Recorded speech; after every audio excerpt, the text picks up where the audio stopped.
नमस्कार दोस्तों, स्वागत है आपका एक बार फिर अपने प्रवेशिका संस्कृत व्याकरण के यूट्यूब चैनल पे। आज फिर हम लेके आए आपके लिए एक अच्छी सी शानदार सी संस्कृत व्याकरण की क्लास और शुरू करते हैं आज की कक्षा को। हम आज का जो मुख्य सूत्र रहने वाला है, अभी हम सर्वनाम संज्ञा के जो शब्द थे उनको पूरा करके अब जस्ट उससे थोड़ा सा आगे चल रहे हैं। हमारा जो सूत्र है वो आज जरायः जरसन्ने तरस्याम। ठीक है, इस सूत्र के बारे में आज हम अध्ययन करेंगे। ये कौन कौन सी स्थितियों में काम में आने वाला है और ये कहां कहां कार्य करने वाला है। सबसे पहले हम इस सूत्र का करते हैं पोस्टमार्टम पदच्छेद। इसके अंदर एक तो जरायः ये शब्द है, ठीक है, जिसके अंदर ये कहता है कि जर शब्द होना चाहिए। जर शब्द को फिर है जरस, जरस में जो स है वो हलंत रहेगा। और तीसरा जो पद है इसके अंदर है वो अन्यतरस्याम। कौन सा पद है?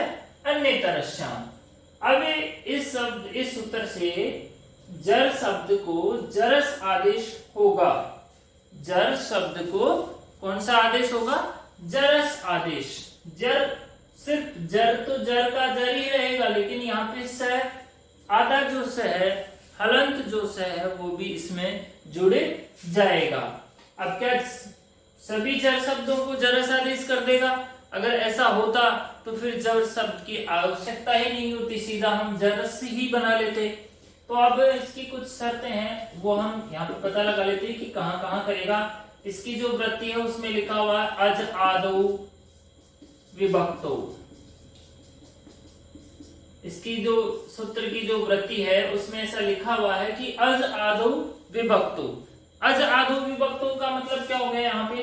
अज आदौ में क्या, यहाँ पे जब हम इसके पदच्छेद करते हैं तो अच आदौ ये दो शब्द निकल के आते हैं। यहाँ पे अच यानी स्वर होते हैं, आदि यानी शुरू में। ऐसे मतलब ऐसे स्वर जो शुरू में होते हैं किसकी? विभक्ति।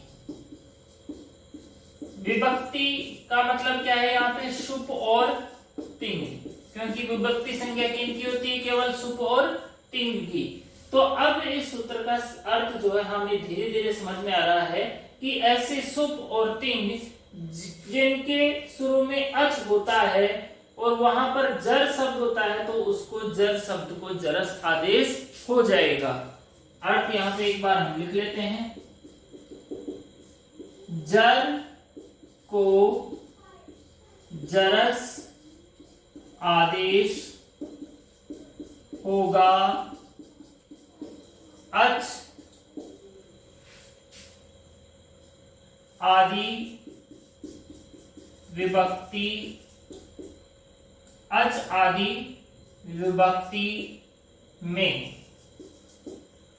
अच आदि विभक्ति होगी तो ही जर को जरस आदेश होगा। ध्यान रखने वाली बात है यहाँ पे जो विभक्ति से संबंधित है यहाँ पे वो है सुप प्रत्यय, क्योंकि यहाँ पे अभी तिंग प्रत्ययों का काम नहीं हो रहा है। वैसे तो तिंग प्रत्ययों की भी विभक्ति संज्ञा होती है, लेकिन अभी यहाँ पर जब हम शब्द रूप पढ़ रहे हैं तो उसमें केवल अपने सुप प्रत्यय ही काम में आने वाले हैं।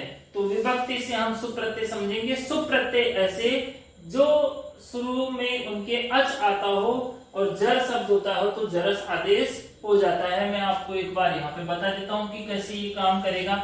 जैसे कि यहाँ पे सबसे पहले सु, औ और जस, ठीक है, सु, औ, जस, आम, आउट, शश।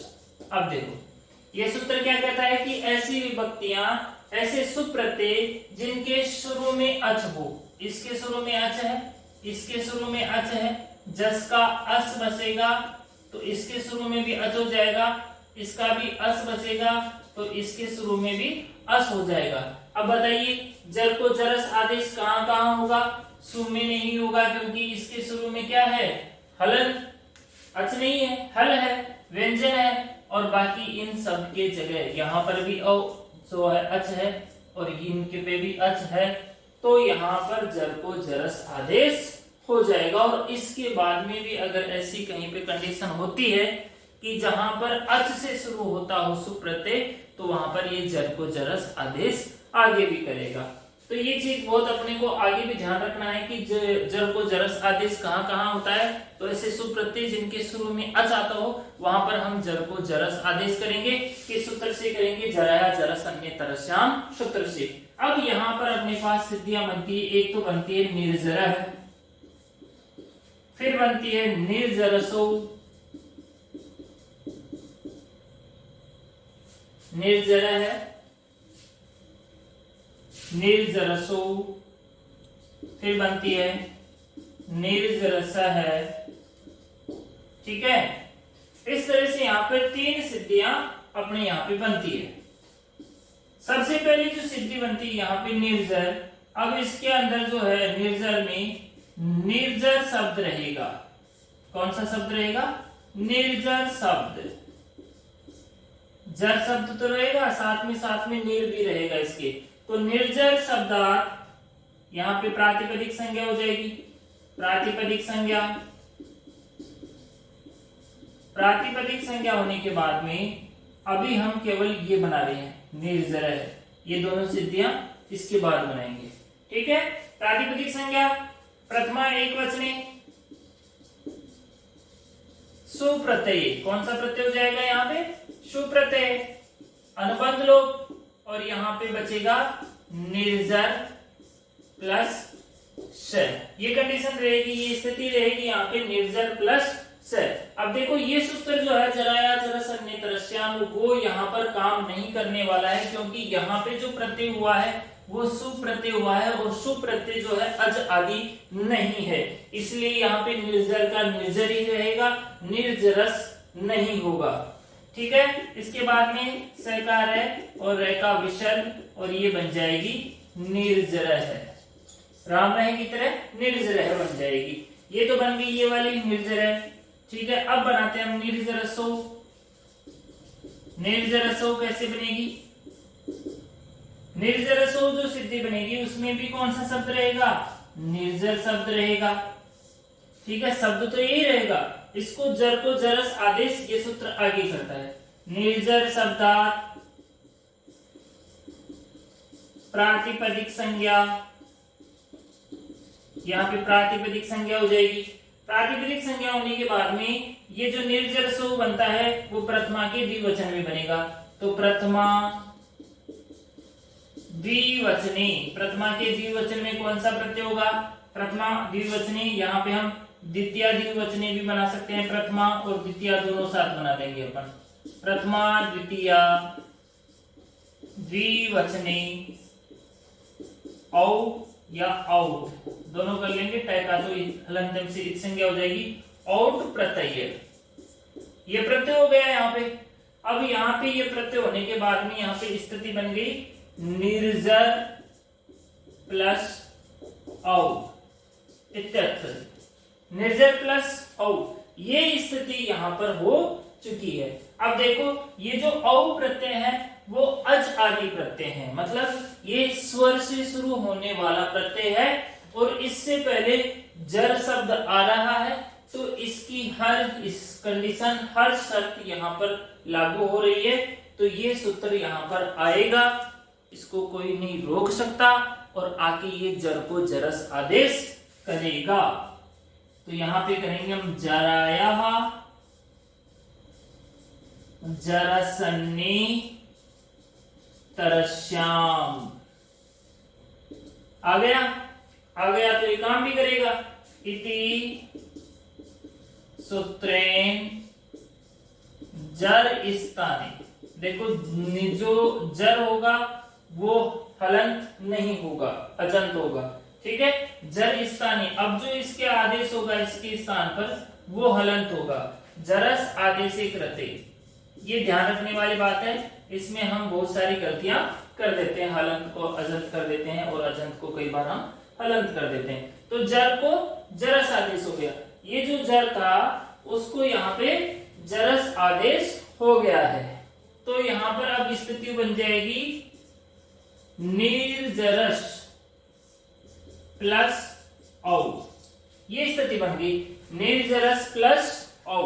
अब यहाँ पे क्या होगा, देखो ये जो स जो है वो हलंत है और इसके बाद में औ है, तो ये औ अपने आप ही इस स के अंदर मिल जाएगा और इसको मिलने से यहाँ पे बन जाएगी निर्जरसौ।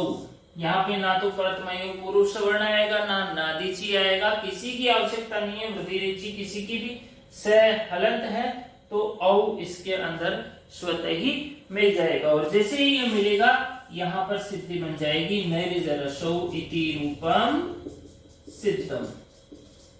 ठीक है, तो इस तरह से निर्जरसौ सिद्धि भी यहाँ पर बन जाएगी और इसी तरह से हम निर्जरसः सिद्धि भी यहाँ पर बना लेंगे। कैसे बनेगी, वही निर्जर शब्द रहेगा, आप बना सकते हो इसको आराम से, सेम इसी प्रोसेस से बनेगी जिस तरह से हमने निर्जरसौ सिद्धि बनाई।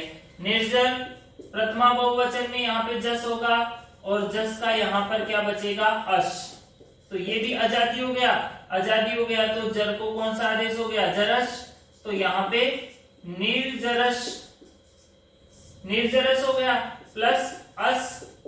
अब ये सहलन था तो ए इसके अंदर मिल जाएगा निर्जरस, इस तरह से निर्जरस दो बार आएगा क्योंकि एक बार ये से एक बार ये से, ये ए तो इससे के अंदर मिल गया तो ये तो पूरा हो गया और इसका सकार है और रे का विसर्ग और इस तरह से ये बन जाएगी निर्जरसः। ठीक है, इस तरह से आप इसको भी आसानी से बना सकते हो इसी माध्यम से। यहाँ पर कोई नवीन नया सूत्र यहाँ पे आने वाला नहीं है, बिल्कुल जरा जरस अन्यतरस्याम रहेगा। ये हलंत होता है इसलिए यहाँ पे ना तो प्रथम पुरुष वर्ण दीर्घ आएगा ना नादीची आएगा और ये सेम आकर के इसी के अंदर मिल जाएंगे। सस्य रुद्र विसर्ग आप कर सकते हो। तो आज की कक्षा में हम पढ़े जराया जरस अन्यतरस्याम, बहुत ही सरल सूत्र था। जर को जरस आदेश होता है अज आदि विभक्तियों में, ऐसी विभक्तियां जिन अच से शुरू होती हो। आगे भी जहां जहां पर अच से शुरू होगी वहां वहां पर ये ऐसे काम करेगा, जैसे निर्जरस प्लस ता, टा का आ बचेगा तो वो भी आजादी हो जाती है, तो निर्जरस प्लस आ निर्जरसा, इस तरह से वो बन जाएगी। आजादियों में हलादियों में ये काम नहीं करेगा। ठीक है, और अभी भी अगर आपको ये सिद्धि बनाने में दिक्कत होती है तो आप मुझे इन्फॉर्म करें, सूचित करें, कमेंट करके बता सकते हैं कि तो हम आगे इसकी मैं बना करके आपको वीडियो भी अपलोड कर दूंगा।